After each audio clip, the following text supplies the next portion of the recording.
brand new trailer, ladies and gentlemen. We got Loki, which is coming out June 11th. It's going to be coming after Falcon and Winter Soldier. We're going to have a little bit of a longer break from what we got from WandaVision, but we got a new trailer. And before we dive into it, this new trailer I'm going to play for you all, starting with you, Amanda. Is Loki a show that you're looking forward to before we jump into this trailer? I didn't really care for it. Chris knows this because it's on the top of his list. So obviously it's at the bottom of my list. So it was there. It wasn't my most anticipated. But then the trailer came out and I was like, you know what? I'm into it. Tom Hiddleston's great. And it's so great to see him again as Loki. He's fantastic. So I am excited now. Chris, I think Amanda already alluded to it. This was something you were looking forward to, man. But after seeing these latest trailers, is it really getting you excited? Yeah, I think the trailers are dope. Loki's just one of my favorite characters. Just how Vision is one of my favorite characters. So I'm excited to see what they do with it. Are they doing 6, 9? Is that released? How many episodes? I think it's 8. I think it's 8, 6 or 8, and then I know it's already confirmed for a second season. Yeah, which is always that's good news if you're talking to me. Yeah, so definitely something you're looking forward to, Chris. Yeah, for sure. I still think maybe at the end, Wanda might be the best show, most interesting. He's still in but that Loki's still the one that I look forward to the most before all 3 of them came out to be. But the trailer made it look even better for people who don't really care about Loki. I feel like the trailer made people like, okay, this might be all right. That's true.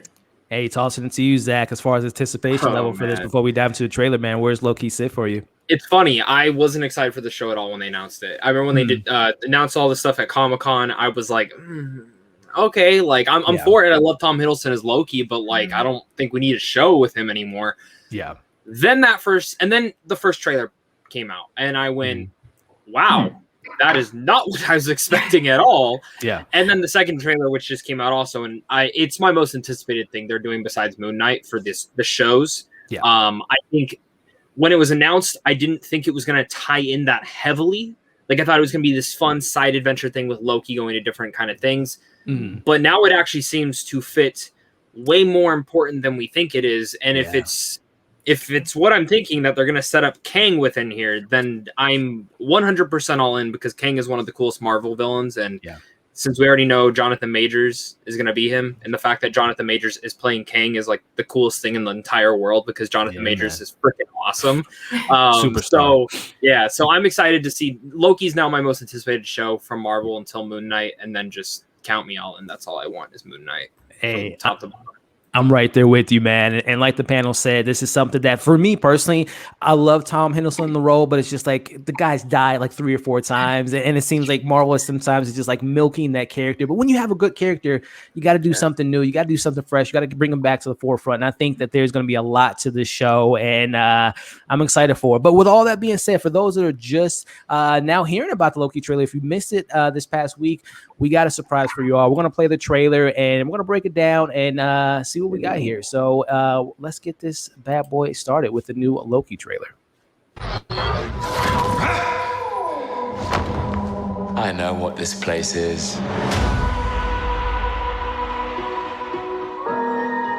The Timekeepers have built quite the circus. And I see the clowns are playing their parts to perfection. He's just so great in that role. Metaphor guy. Fantastic. I love it. Makes you sound super smart. I am smart. Lightning McQueen. I know. Literally. Okay. I love this bit here. It has a Twilight Zone everything vibe. you've ever said. Yeah. This is absurd. So upset. So hilarious. Sign this too.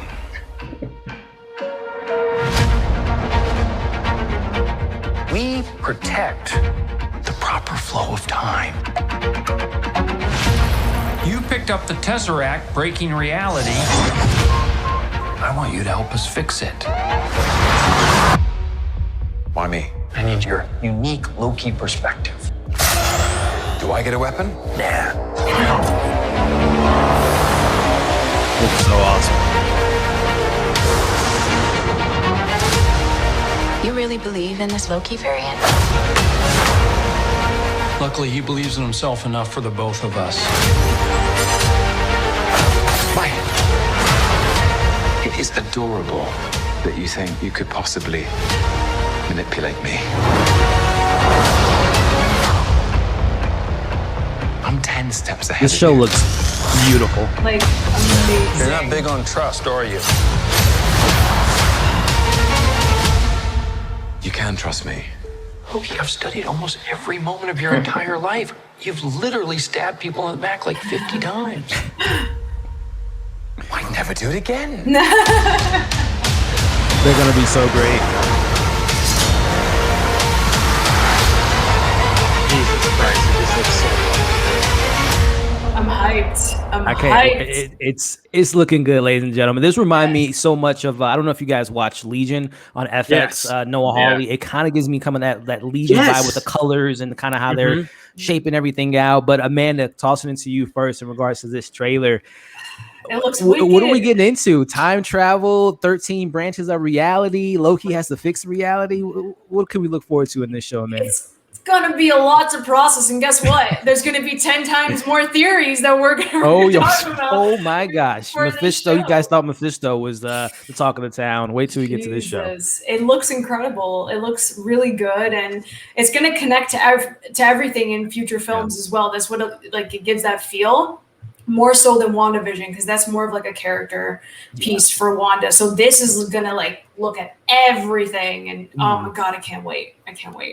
I think the coolest thing about this trailer, real fast, is how it doesn't tell. I don't know what the story's about. Right? The basic thing is them fixing something, but you don't know anything about it. It doesn't spoil anything. It doesn't hint at anything.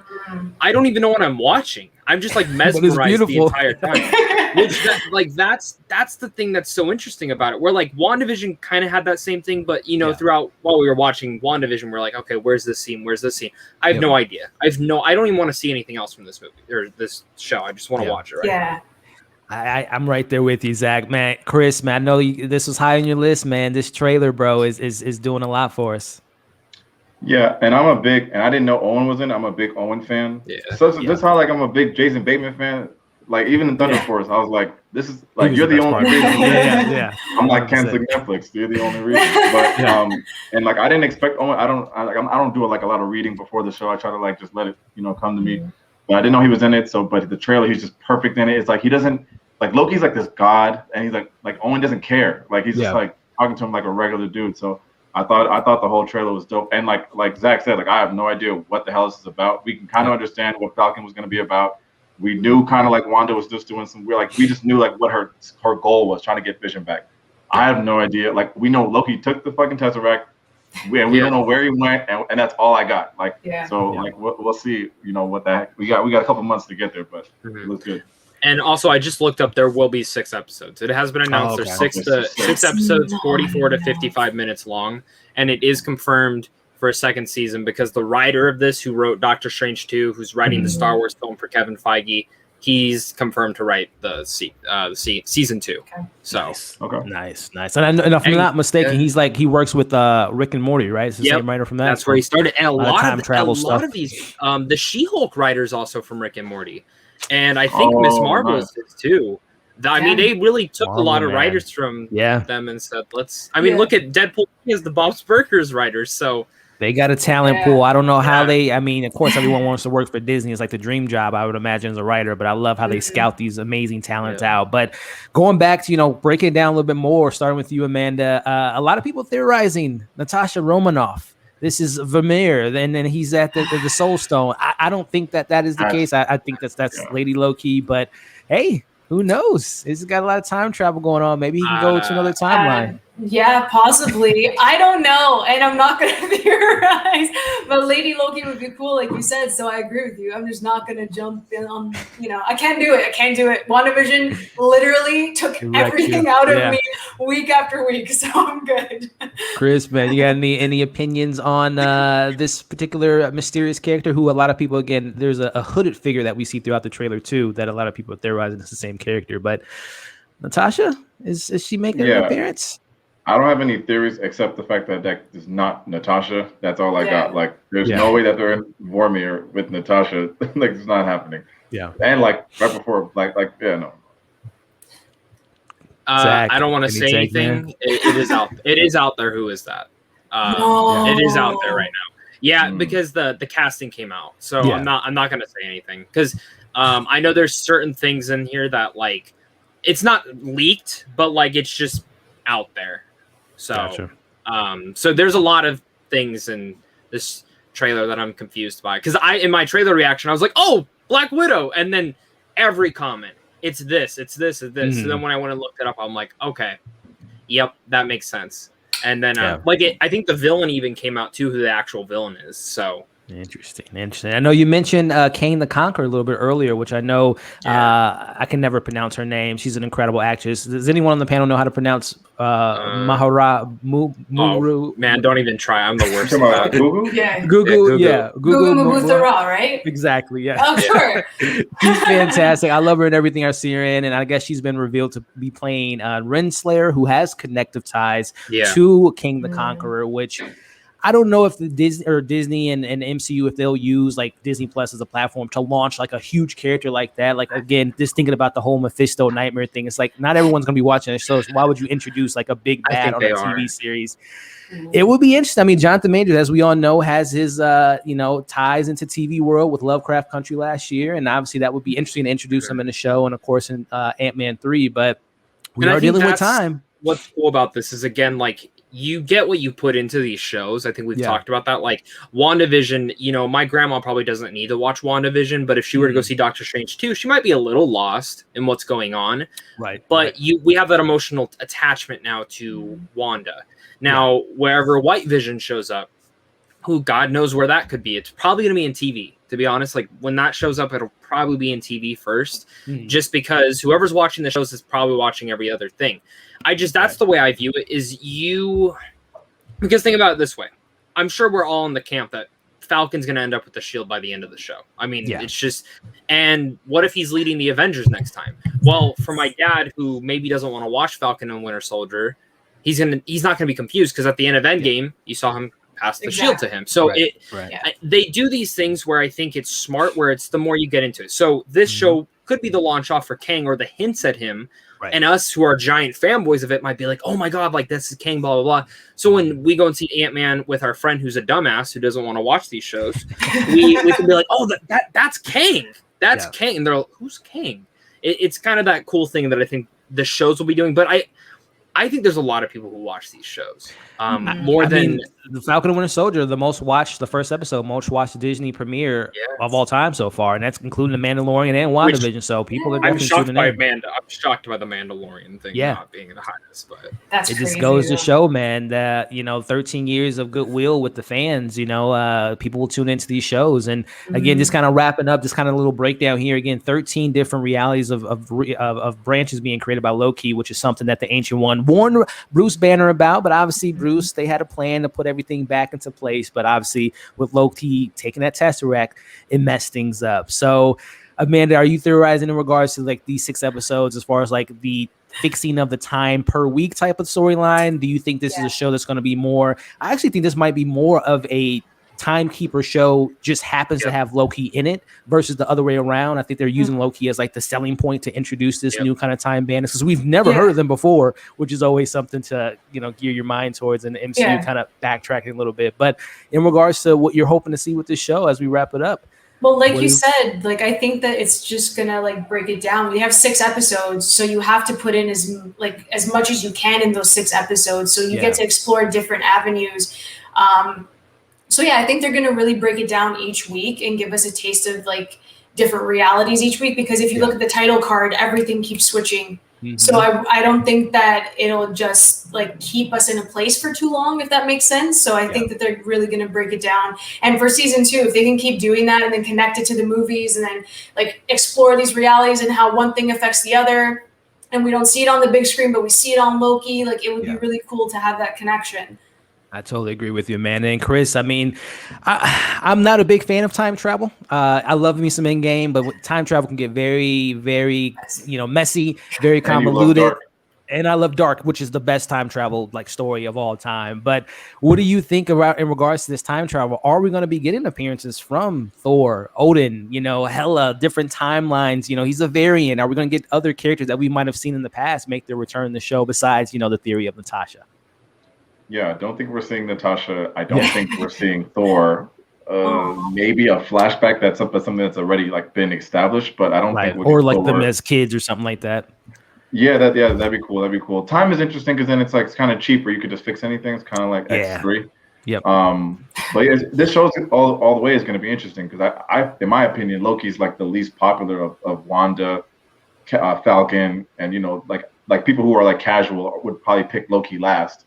Because even if you're like kind of like a casual fan, you recognize Wanda and Vision as like this sitcom coolly like fun show, and then like you see the Shield, you recognize Captain America. But I think Loki might be like the lowest key. But yeah, I'm interested to see how they use Loki to like bring in this whole time thing, and as long as they don't abuse it, like I feel like it's like, that's my fear, man, because time travel can be very murky's up the water, man. Which is wrapping up this topic and this breakdown, man. In regards to other people, you might want to again, we got the Avengers in the background. Idris Elba, he might make an appearance in the show. But any takes on what you are maybe theorizing that we can maybe see in the show, and just again your anticipation for the show, man? I think Ralph Boner, 100%. Ralph Boner. Zach did not. No, but honestly, I don't know. The first season I think is going to play it safe with having people show up in it. To be honest, season 2 though. I'm going to say this. I think if this show is successful and season 2 actually does end up coming out, because I know they're writing it, but you know, it's not greenlit till it's greenlit and we're seeing it made. I'm going to say this. We're all waiting to see where Ryan Reynolds shows up first. I could see him showing up in this. I could see him showing up in a little thing. Him and Loki having a banter. I'm not saying in the first season. I think a second season would make more sense. I still believe his first appearance is going to be in Doctor Strange 2 as a cameo, but we'll see. I mean, it's hard to theorize, especially when this trailer really gives us nothing. Yeah. It gives us nothing. And I already know that episode's going to come up where everyone's thinking it's Black Widow, and we're all going to do videos, and we're going to get comments saying, how dare it not be Black Widow? How dare it not? That's the point, guys. Like, Marvel knows what they're doing. Yeah. And it is funny, too, that this show will be in its 4th or 5th episode when Black Widow comes out, which, we'll see what happens there in regards to this timing of everything, or certain characters making an appearance that might be in Black Widow's show that maybe has a moment here. But one thing I do want to point on before we go into the Falcon Winter Soldier, we see Loki using powers that we've never seen him for. And I don't know if you guys have any issues with, and we'll talk about it with the Falcon Winter Soldier, of like not rewriting the character, but introducing new things that we've never seen before, never seen new power sets, never seen or heard of the time keepers. Like, what were the timekeepers doing in game? So any issues at all with you guys in regards to writing things not backwards, but introducing things that should have maybe been in the universe any earlier? Is that anything that bothers you guys, or you just, what, Marvel, just give it to me? Start with you, Amanda. Well, in that case, like, we haven't really explored Loki fully, so having his own show would make sense to see different powers from him. So I'm not opposed to it. I think it's cool if you introduce new things that we haven't seen, because there's so much in the comic books and what we don't see on screen. So I don't really mind it. Any issues with that with you, Chris, with introducing new things that maybe are just kind of like, why weren't they there, in previous iterations? Yeah, so 2 things. So like the first thing for Loki, I always see him as just using magic. So then I would just say like maybe just magic that he just didn't show us yet. So I'm like, he can probably do a whole bunch of shit that we don't know about. Right. Then I would say for like the time stuff, like then maybe we just say like what Captain Marvel says, like, well, there's a whole lot of other planets that, we hang out at. So like Earth is not the fucking, the center of our universe. So maybe they could just say like, we just wasn't around. We got shit to do. So we'll see how they handle it. In Marvel, we trust. I trust. Yeah. We always do. Same with you, Zach. Any issues with introducing things that maybe are just kind of adding into the characters that should have been there before? No. They introduce new things all the time. Like, I'm still wondering how Thor's not fat anymore. I mean, for the new Thor film. I don't know about you guys. Thank God. It's true, though. Like, that tummy don't go away that fast. I'm just saying. You keep that thing for that long. So I don't know. It's interesting. I'm sure it's just, hey, new power, Yeah. Like, I mean, Captain America picked up a fucking hammer and shot electricity out of it. So very true. Very true. Like, you just go along with it. So yeah. It's not like, It's not like an Oscar film, but you know, I'm still saying maybe Marvel can win one day, but definitely not for Loki. I'm fine. It looks like magic shooting out of his hand. I'm all for it. Yeah, I imagine like you guys said, he's never had his own solo project, so there's obviously we're not going to spend a bunch of time on Loki in a Thor film or Loki in the Avengers and so on and so forth. So I would imagine we're going to meet some new things, some new characters, and of course some new abilities from Mr. Tom Hiddleston as Loki. But nonetheless, as you all can see, we're pretty excited about it, and it looks like everyone in the chat's pretty excited for it as well, and excited to see the next project that Marvel has up their sleeve. But